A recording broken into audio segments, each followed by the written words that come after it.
Sports fans across the world, welcome to Field Vision, brought to you by War Room Sports in conjunction with Sports Kings. This is the show where we come together like Voltron to talk about the NFL happenings and what's going on leading into the playoffs. Before I even introduce the roundtable, I want to say a couple things. Don't forget to rate, subscribe to the video, the channel, and all that. I'm gonna say in the beginning of the video, just in case you don't make it to the end, because I know how y'all suckers be doing. Also, by the way, one of our hosts, Fred Perdue, his father passed away, so he's not with us this evening. So rest in peace to his pop, and shout out to Fred. Our condolences. I'm your host tonight, Jimmy at JW the Blueprint. That's on Twitter, Instagram, Foursquare, Christian Mingle, and Farmers Only. At the round table, we got from Sports Kings, the Utah Jazz fanatic. We got Pistol Pete. How's it going, fellas? In Fred's absence, I'm going to be representing the Mighty Pats tonight. We got B. Austin from War Room Sports. What's up, B. Austin? Yo, on 4th and 1 at the 24, run a double wide receiver reverse with your quarterback lead blocking. Oh, man, mixing up plays. That wasn't even this direction. Yeah, look at him. Look at him. We have a new member to the cast, Damon Jackson from GridironTribune.com. What's going on, Dame? Hey, man. Glad you guys have me on. I want to say that I have me and 5 other friends. One day we can go down to Everbank Stadium and actually sell it out, just us 6. Got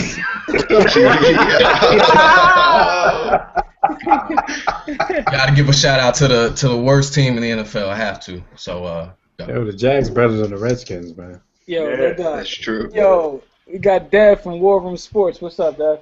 Yo, man, punters are people too. You ain't have to hit that man like that. He did though. This is true. We got Frank from Sports Kings. Frank, what's going on? Nah, I'm just waiting to see what happens with that impressive Matt Flynn performance. Maybe somebody's going to give him a nice deal this offseason. Hey, listen, Matt Flynn, don't knock the hustle. Cut the check. Matt, don't knock the hustle. Flynn is his new nickname over here. We got Justin. Justin, what's going on, man? Hey, as a Raiders fan, I take Matt Flynn. Oh, wait. Listen, we have a lot of topics to talk about. I mean, the season is ending, but here's the one thing we're going to start off with. The story of the week is what happened to the Dallas Cowboys. There's so many like small stories within the story, but December happened. I'm just going to open the floor up. Dallas Cowboys. You got the Tony Romo choke. You got Des Bryant walking off. You got the coach saying he called a run play, but the quarterback audibly threw his own quarterback under the bus. The bottom line is, what's up with the Cowboys? Dez cried in the car.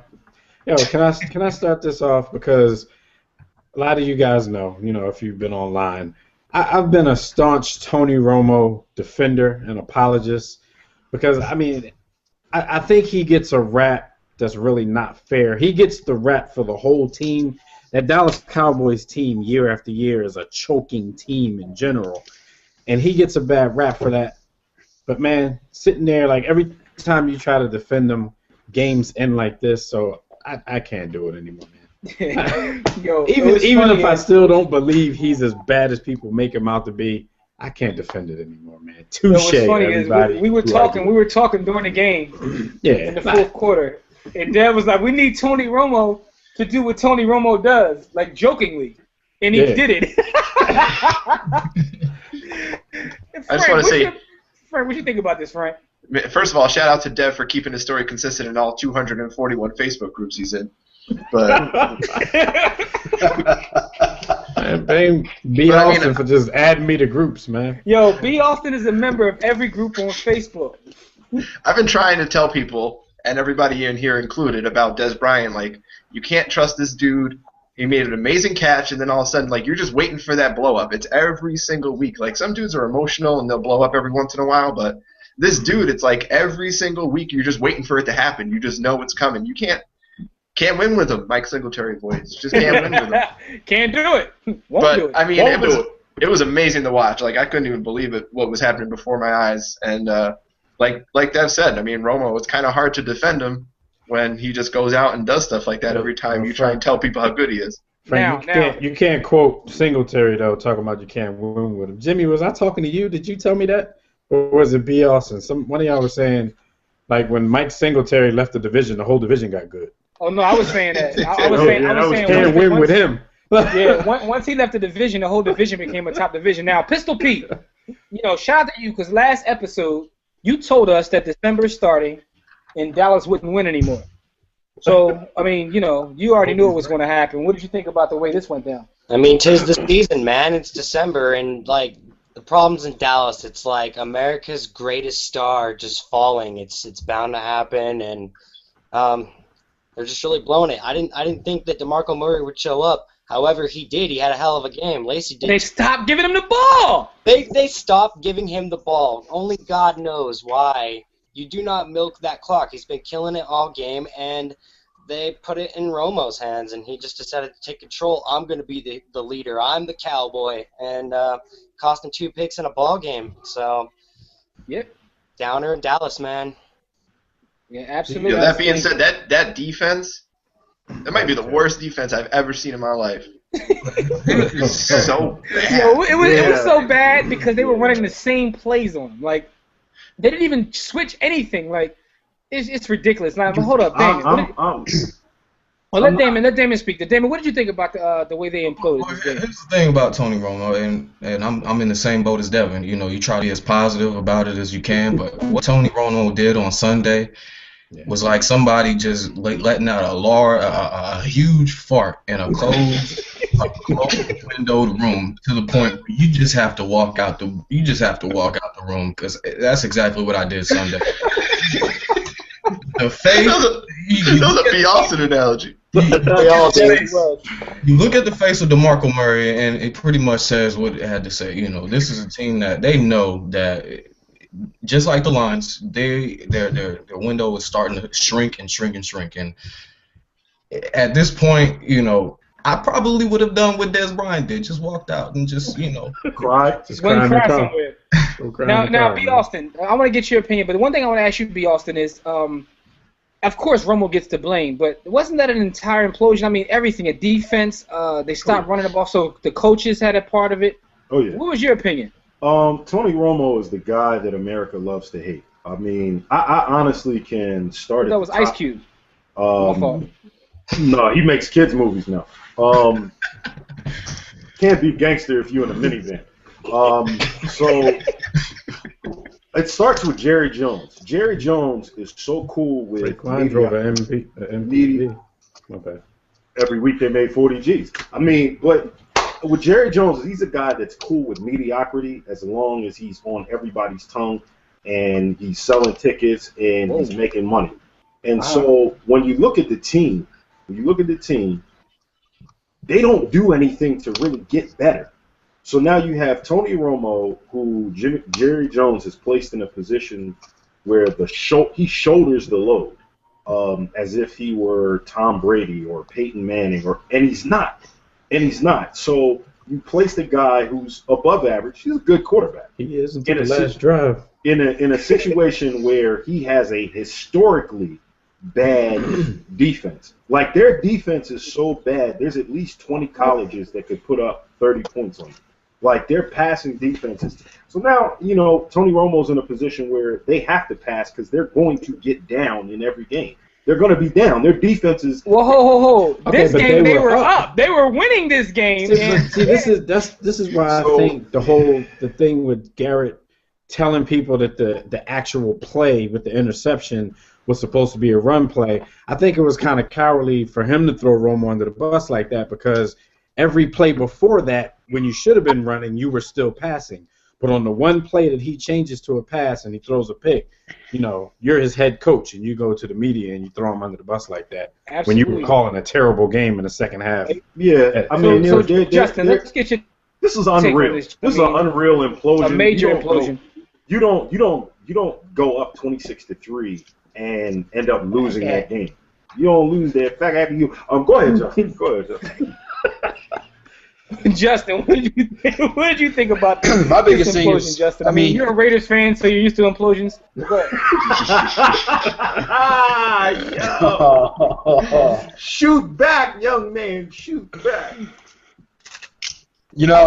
You know, I was going to say something about Bill Callahan in big spots. He likes his quarterback to throw interceptions, so he's calling the plays. I mean, Tony Romo, he was given the game twice. He was given the ball twice and threw 2 interceptions. They stopped running the ball. I don't know why they stopped running the ball. For DeMarco Murray, he was actually, I mean, he was doing his thing, and then they just stopped. I don't know how they did it. Yeah, and I don't understand why they did it. I do want to touch on the Dez thing, though. He said he walked off the field because he didn't want to see anybody to see him cry, and a lot of people have been saying, well, they'd rather see him cry. You know, and a lot of media has said, well, we would rather see him cry, but they blow up Terrell Owens for crying. That's my quarterback. You know, and they get at him either way. So either way, he's screwed. I don't think it's cool to walk off on your teammates like that, but I don't know. I keep up with the drama on Jersey Shore more than I do the Dallas Cowboys. Yeah. Justin, that's a good point because I had a conversation with fans on Facebook earlier this week because, you know, when that story came out, everybody was calling Dez a female dog and this and that. So I told, I was like, let me play devil's advocate for a second because, right now you're calling them this, but you have a lot of situations where fans get upset because they think players don't care enough about the team and, they think they're just about the money. But then when they show emotion and they show that they care, then everybody's calling them names. And a lot of times I think it has something to do with who the person is. If it's somebody they like, if Ray Lewis is crying, he's just showing passion and stuff like that. If Dez Bryant is crying, he's a female dog and he needs to go sit down somewhere. No, I mean, I hear what you're saying, but at the same time, what if Sean Marino was crying, though? What's happening if he's crying? Like, crying's one thing, but the dude, seriously, like a 6-year-old temper tantrum right on the sideline. Like, I don't condone him. Hey, I do got to give it to Dez, though, because he did more in the locker room than Miles Austin did all year on the field. The one thing nobody's mentioned so far is that was an amazing interception by Tremont Williams on that last play. Absolutely. Let's not take that away from him at all. Absolutely. Yeah, it was just like the Detroit game. Like, people were making these crazy catches. I mean, but, absolutely. It is what it is, man. And speaking about Miles Austin, Jimmy, I keep telling y'all, Kim Kardashian leave you. You're done. Yo, she left. That year he was Reggie with her. is just now resurrecting his career. I was saying, Reggie Bush is giving people a chance. Just coming back. That year that he was making love to Kim, his numbers were through the roof. And once she left, then she took the game with him. Same thing with Chris. That's because he was used to hitting big holes when he was with Kim. Yo, why is Kanye's music struggling then? Anyway, listen though. Another team that kind of imploded, the Detroit Lions. What's going on with that division now? I mean, Chicago looks like they want to. I mean, what's going on, man? I mean, I got to start this one off for sure. I mean, you're in a division with the Bears and the Packers, and you had the luxury of playing some games without Chicago having their franchise quarterback and without Green Bay having their franchise quarterback, and it's wide open for you to just take and close the door, and they continue to find ways to lose the games. The last game in the snow, whatever, all the elements a few weeks ago, fine, blame it on the weather, but you got to win these games when these Hall of Fame future quarterbacks are Cutler's debatable, but I mean, when you take Rodgers Cutler out of your division, you take that division, and right now they're not doing it. Well, let me ask you a question. Do you think it's coaching with Detroit? I mean, because what is it? Why do they implode the way they do? I mean, I saw a few uncharacteristic drop balls from Megatron in some big moments. That's true. Yeah, my fantasy team will tell you all about that. Yeah, and then of course there's the turnover factor, and Stafford, he's a little gunslinger. Yeah, my fantasy team, rest in peace. Yeah, so Damon, what do you think about Detroit and what's going on in the thing with me is you bring up coaching. I have to mention something. We were talking about this, I think, yesterday. Justin, I think it was, you are now only allowed to acknowledge Matthew Stafford as number 9. If that's correct? Yeah. He don't even get number 9. It's just 9. It's not. Here's the thing with Detroit, and this is where once again the debate comes up: should every team that gets the division be able to host a playoff game? Because you can't tell me right now that either Chicago or Philadelphia or whoever wins the NFC East is better than a surging San Francisco or a Carolina. Talk to him, Damon. And so the whole thing with Lions is they just lack discipline. They lack discipline. So it's coaching, right? It starts from Jim Schwartz, and quite frankly, even if I were Mr. Ford, I would fire them, even if they made the playoffs, just because How about firing him during the playoff game? Just like Lane Kiffin, he got to find his own ride back. Dad, what's your opinion? Dad, what's your opinion of what's going on in that division, Dad? I'm not even gonna give any intelligent, profound analysis. It's the Detroit Lions, man. No matter how good we think they get, they are still the Detroit Lions. But no, they really are blowing opportunities because it seems like they're just inviting Aaron Rodgers to come back and take this division. Like the Packers were dead in the water. Pistol Pete gave them kind of the excuse for the weather game. They were up 14-0 in that weather game. That game should have been over. I thought the first team to score was going to win that game. It was so hard to score in the first half, so they really don't have an excuse there. I don't know, man. They're just the Detroit Lions. Yeah, and you know what? Big shout to Pistol Pete for bringing up the fact that Calvin Johnson dropped those passes. I saw people love Calvin Johnson to the point that even when he makes mistakes, it's like, yo, that wasn't his fault. Like, huh? He just dropped the pass. Not his fault. But go ahead, Justin. What was your point, Justin? So I want to jump in on coaching here. The last 3 minutes of that game, the Ravens were in control. We know that the Lions went ahead with that touchdown. 3 minutes to go, and you give the Ravens the ball back, and they pounded it down to 38 seconds left. Jim Schwartz had a full slate of timeouts. I mean, I know you want to you're going against Joe Flacco. He hasn't been the guy that he was last year. You want to use those timeouts for your offensive possession, but you got to stop that clock. Ray Rice was going right up there. They converted 3 or 4 first downs to get in. I wouldn't even call it field goal range, but Justin Tucker's that good. But Jim Schwartz kept those timeouts in his back pocket and just stood there and did nothing. You could have saved a minute and a half and had 2 minutes. You could have got the ball back at the 2-minute warning had he used those 3 timeouts. They finished that. To me, I mean, and Detroit has a pretty good 2-minute offense. So it's like, why wouldn't you try to take Ask the Cowboys. So that's where I go. I think that comes down to coaching. I'm a little bitter. I'm mad so at Frank, what's your opinion, Frank? I was going to bring up the same exact point Justin came up. Even if they don't take it before the 2-minute warning, they can take it. Baltimore, they ran the clock down to 38 seconds before they kicked that field goal, I believe. So he could have called the timeout and had 1 minute and 30 seconds left before the 4th down attempt. So it was just stupid coaching. And I remember when we talked about the NFC North a couple weeks ago, I said that the Packers were dead, and then about 5 minutes later I said, wait a minute. The 2 teams left are the Bears and the Lions. And then I said it would be of no surprise if these 2 teams just completely fumbled the opportunity to win the division. And that's exactly what happens. Aaron Rodgers is going to come back, and I think the Packers might be that team that makes a deep playoff run. That would be crazy. Let's put it that way. That would be crazy if they did. Were my Super Bowl pick before the season. So they did. They were the same way. The year they won the Super Bowl, Aaron Rodgers went down those last 2 weeks, and they had to have Matt Flynn get him in the playoffs, and they were the 6th seed and won the Super Bowl.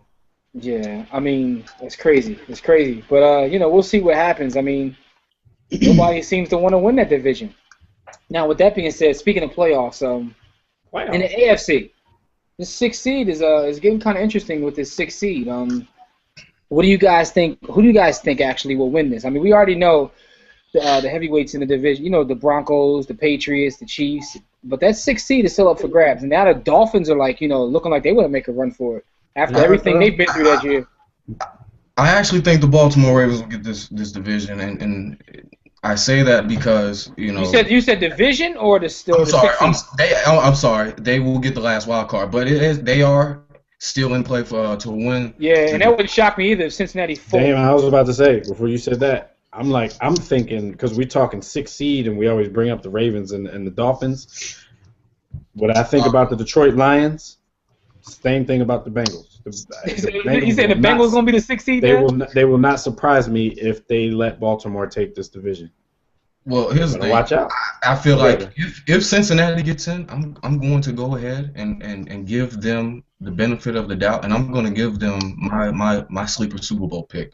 Really? I think that really all lies on, obviously, Mr. October's very own Mr. Andy Dalton, who was fantastic in October, and then he kind of fell off in November. Now that's because he's a pumpkin. He's getting back to his own. I think Cincinnati's gone by 15 points at least in the first round. Damn! So we got one Super Bowl and one blowout in the first round. Let me go to the other side of the table. Pistol Pete, what do you think about this last seed, yo? I actually like them, and they're making me upset right now. Well, the Miami Dolphins, they've won 3 straight, and to make the playoffs, they got to win their last 2. You telling me this Miami Dolphins team is going to finish the season 5-0? I just don't see it. They're hot right now. They're on a streak. I don't know if Tannehill... They got the bully out of the locker room, though, Pistol Pete. That's why everything's coming together now. They're not afraid anymore. I mean, we'll have to see. I actually have better faith in the Ravens to make it. I feel like they can go and beat New England next weekend. They played really tough. I picked them last game. They hung in there.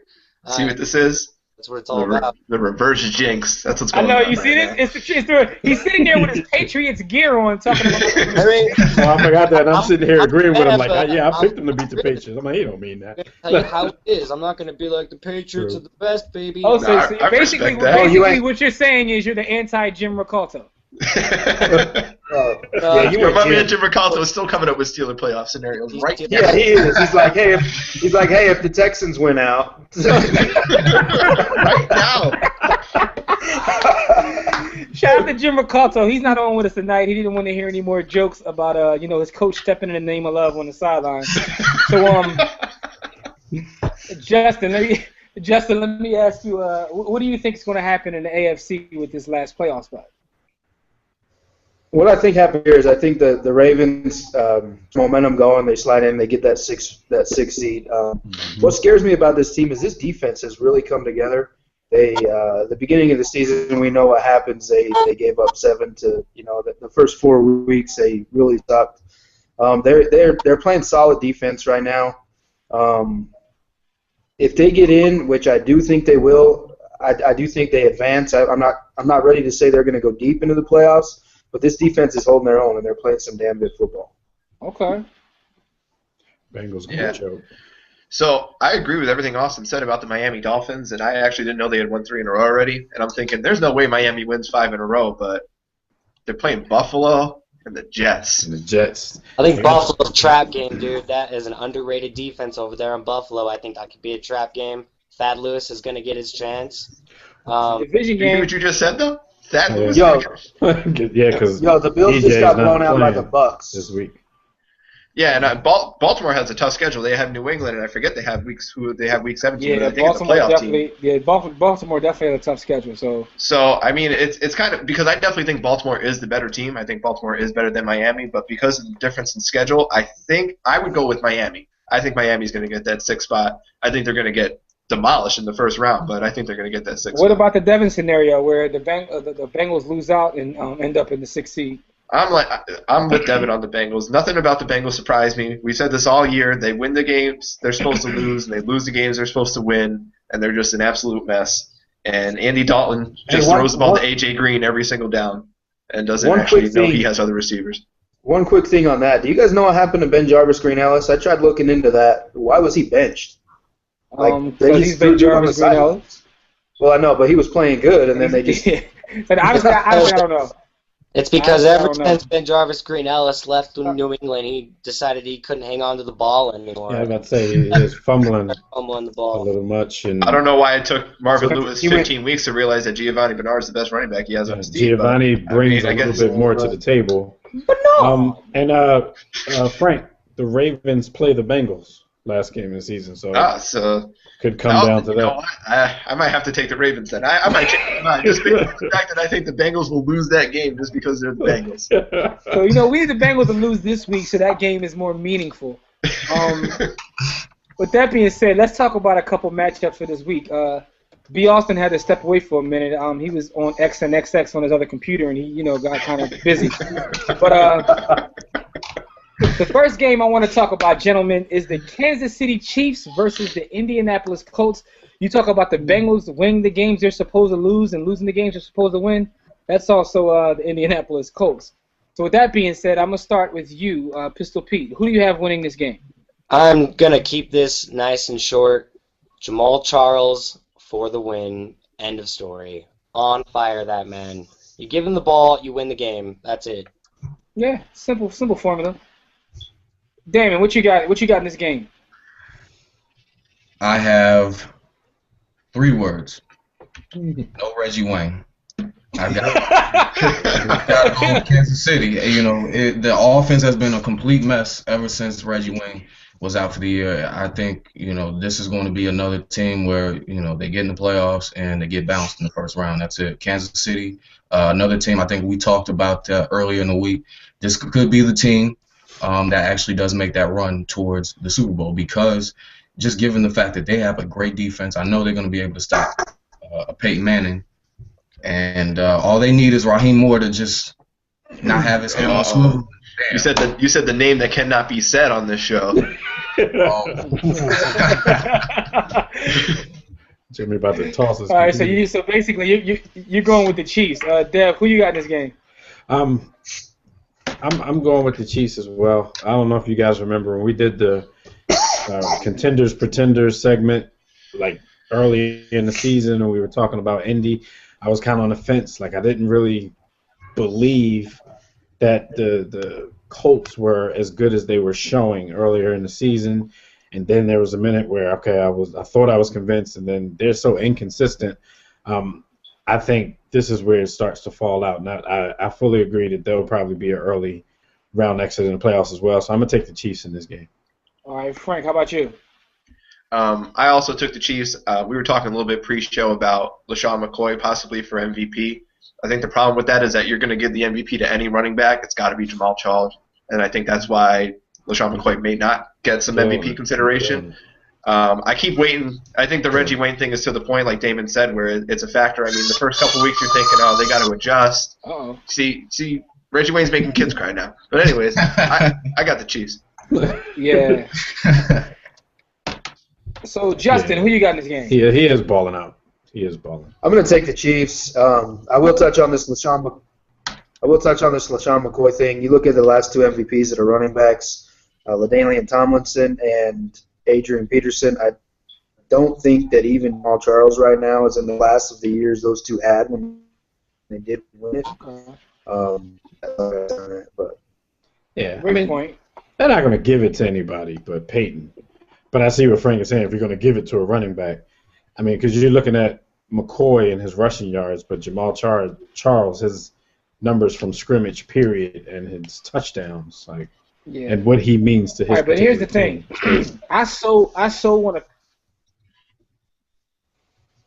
to pick the Colts in this game just because I agree with you that the Chiefs should win this game. But these are the kind of games that the Colts win, games where they're just not supposed to. And they end up winning this game. But kick the Niners' ass? I can't pick them.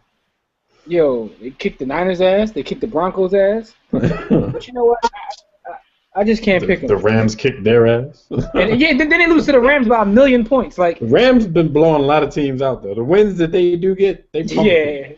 Either they're going to blow you out or they're going to get blown out. It's one or the other. There's no in between with the Rams. But anyway, I'm going to take the Chiefs in this. Everybody in the panel is going to pick the Chiefs. Now watch for all be wrong. All right, so the next game I want to go over real quick, and I'm going to start with you, Justin, is a big game. The New Orleans Saints versus the Carolina Panthers. They played a couple weeks ago, and New Orleans looked to be the better team that night. But now Carolina's at home, Justin. So what do you have in this game? Okay. Oh, okay.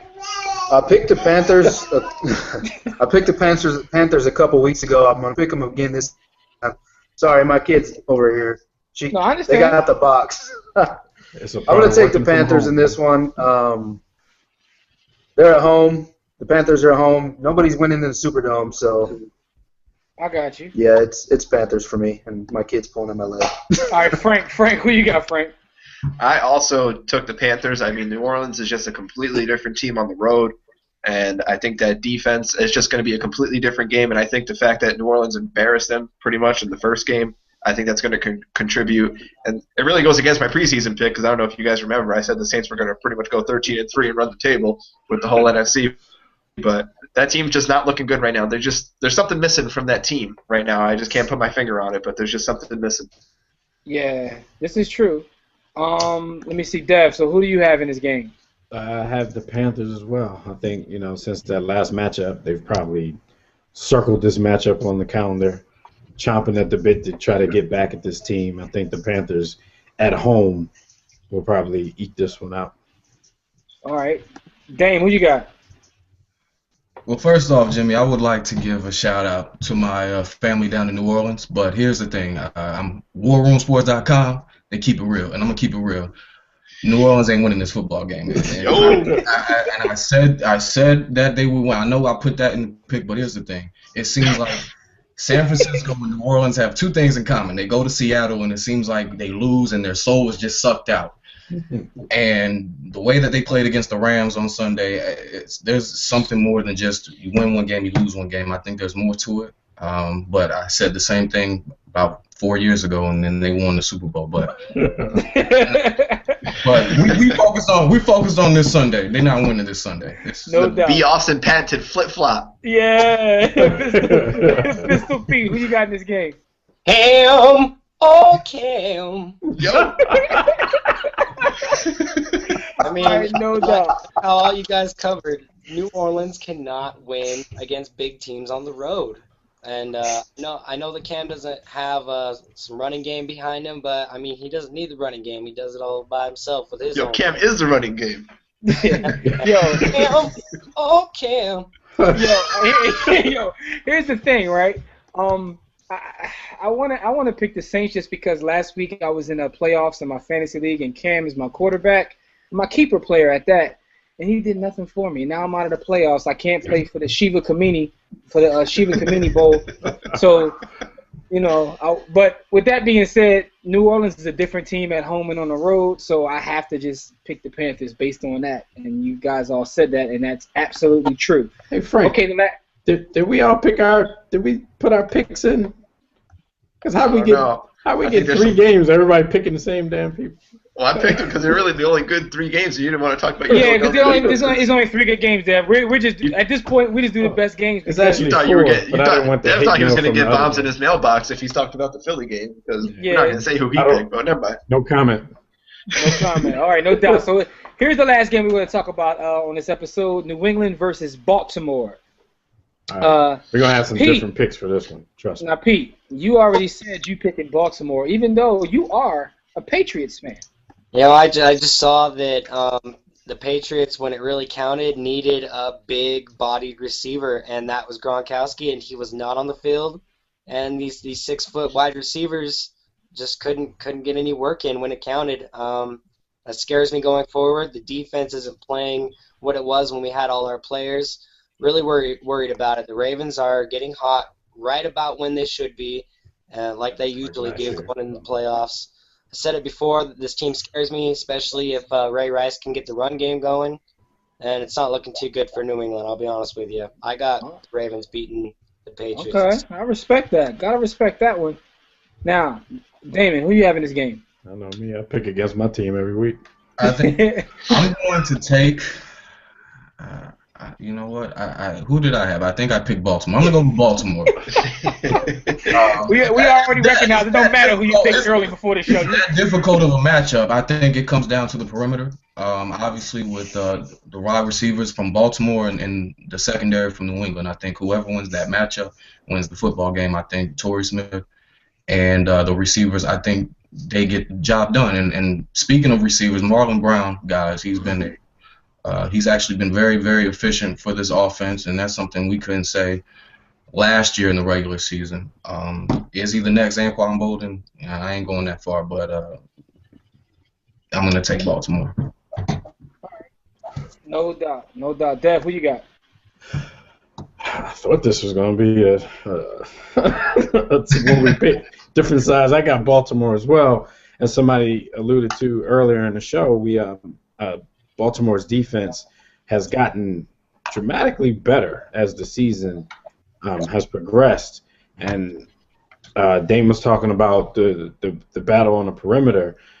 I'm thinking like Baltimore's the type of team, even if they're not winning that battle, they're so relentless. They're just going to keep trying. They're going to keep going deep until they get one or get two, and games could be changed by one or two big plays. So I'm gonna go Baltimore in this one.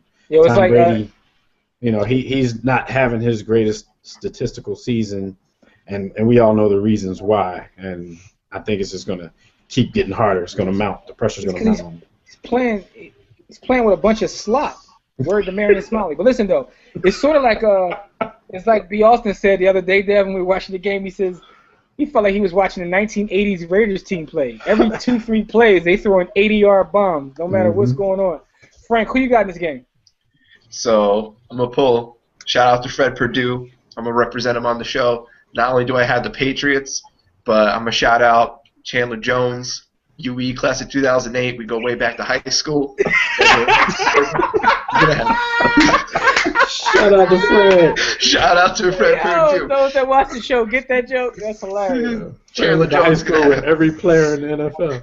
Chandler Jones is going to have 3 sacks in this game. He's going to make a difference.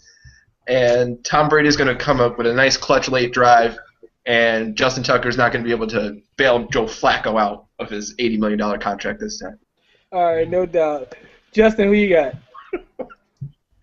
You guys pretty much covered it all. I'm going to go Ravens strictly because of defense. Damn!